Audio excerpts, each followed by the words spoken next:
faut que je vous présente ma famille. Mon grand-père, pour commencer. Ouais, mon grand-père était notaire et président de la chambre syndicale des notaires. Ah, c'était un précurseur. Dès son adolescence, il consommait 5 fruits et légumes par jour. Surtout des fruits. Poire, vieille prune, mirabelle. Ah ben, il en est mort, le pauvre, hein. 8 grammes dans le sang. On n'a même pas eu besoin de l'incinérer, le foie a pris feu tout seul. Flambé à l'Armagnac. Ma laideur, contrairement à ma taille, s'est accrue au fil du temps. Et la période la plus difficile fut l'adolescence pour moi. Ah oui, j'étais ravagé par l'acné. J'avais des bubons sur le visage, mais gros, comme des cerises, quasiment. Tiens, la Napoléon, pour être exact. Vous voyez, rouge et jaunâtre à la fois. Croquante et au goût acide. Ah oui, parce que j'ai goûté. À quoi il faut bien connaître son corps, ce qu'on produit, non? Oh, attendez, messieurs, qui n'a pas eu un jour la curiosité de goûter son propre sperme? Ben, ne serait-ce que pour savoir s'il est sucré ou salé.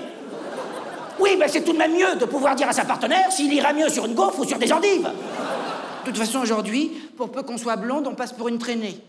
Tiens, il paraît qu'en Iran, les filles comme moi, on les lapide, juste parce que j'ai un truc dans le regard qui sent le cul.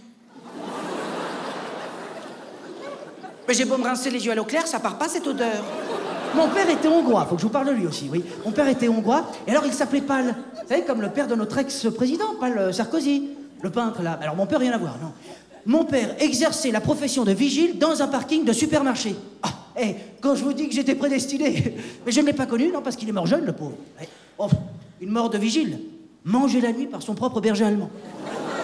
Mais vous me direz, c'est pas la première fois qu'un chien mange du Pal. Oh. Oh, c'est super! Oh, c'est super! Ils applaudissent n'importe quoi. Murcia. 31 ans. Une Lilloise d'origine espagnole. Curieux mélange de flamencuche et de flamenco. Je lui ai donc fait le test de la paella. Alors c'est tout simple, je lance un appât dans l'eau, je lui demande « il est où l'appât ?» Elle me répond « l'appât est là ».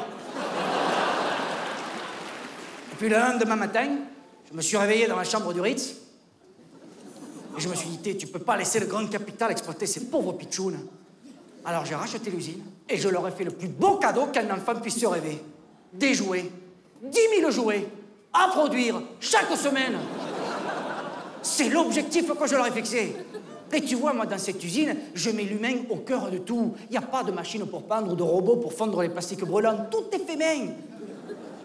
Et tant pis s'il y a les petits bobos. Et comme dit le proverbe de Calcutta, un doigt de perdu, deux qui te restent.